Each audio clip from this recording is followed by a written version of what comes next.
Assalamualaikum warahmatullahi wabarakatuh. Anda rindu mendengarkan kajian-kajian dari ustadz-ustadz kita dari Aceh? Kunjungi channel YouTube Maulizul Akbar NAD. Subscribe, like, share, komen.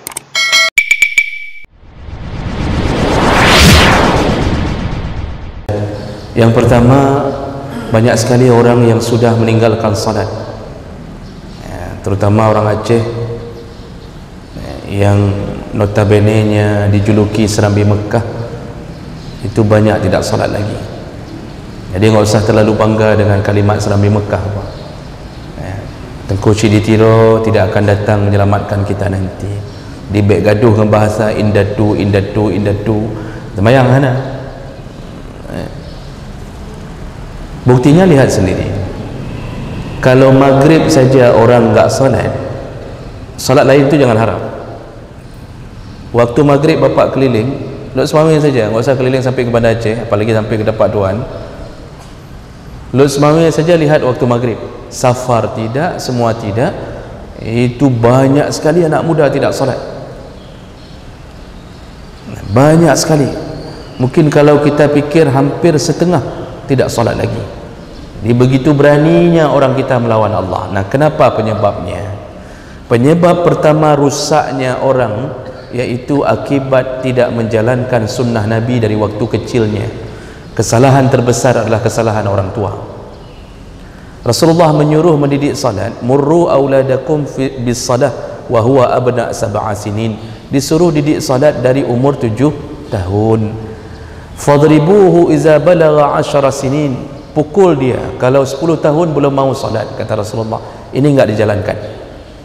Akibat meninggalkan sunnah ini, timbullah generasi-generasi yang tidak salat. Dimasukkan ke pesantren umur 12 tahun. Ini dari tangan orang tuanya enggak pernah salat nih. 7 tahun enggak salat, 10 tahun enggak salat. Mungkin orang tuanya pun enggak salat. Masuk pesantren umur 12 tahun. Lalu ketika keluar dari pesantren, anaknya sama juga tidak salat. Lalu orang tua mengatakan, Haji kebut pesantrennya, enggak bisa buat pesantren tu. Haji kebut kan enggak bisa buat.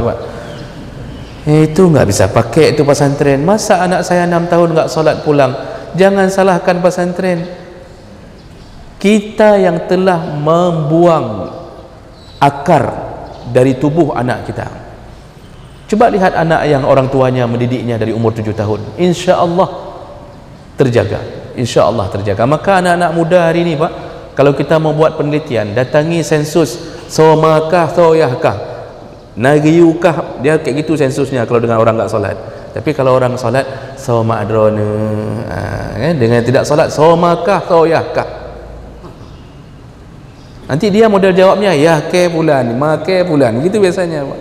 Orang tak solat itu akhlak pun tak ada biasanya. Orang tua, Pak, penanggung jawab nomor 1. Maka jangan terlalu bangga menjadi orang tua yang hari ini berjamaah tapi anaknya tidak solat. Siap-siap diminta pertanggungjawaban dari Allah nantinya. Karena anak ada yang menjadi musuh, al-akhilla yauma idzin, akan jadi musuh kita. Nanti kita sayang-sayang anak hari ini, tapi ternyata anak itu yang membawa kita ke neraka. Digiringnya kita ke neraka. Salah siapa? Bukan salah dia, kita yang mendidiknya. Ini amal jariah, dosa jariah kita, ya.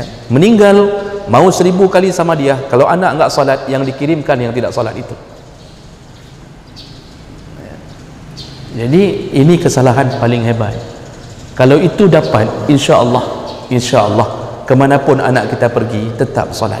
Enggak kirim pesantren pun, kalau orang tuanya bagus, masuk SMP, SMA, walaupun enggak masuk pesantren, tetap pendidikan orang tua nomor 1. Nah, ini kesalahan paling hebat, Pak. Sedangkan lingkungan itu nomor 2. Karena kalau orang tua didiknya bagus, lingkungan tidak mempengaruhi. Anak kita bagaikan mutiara di tengah septic tank. Anak kita mutiara, banyak orang enggak salat. Tapi anak kita didik dari kecil salat, pasti dia izin, bang, saya mohon maaf, saya mau salat. Padahal teman-temannya mungkin enggak salat, tapi tetap salat. Akibat apa? Pendidikan orang tua.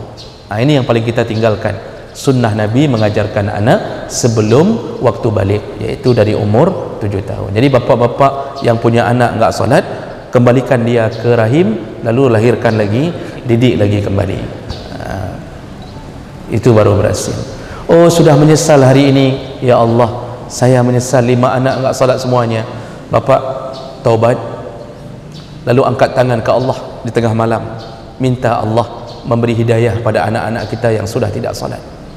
Cuma itu jalan satu-satunya. Cuma itu, Pak.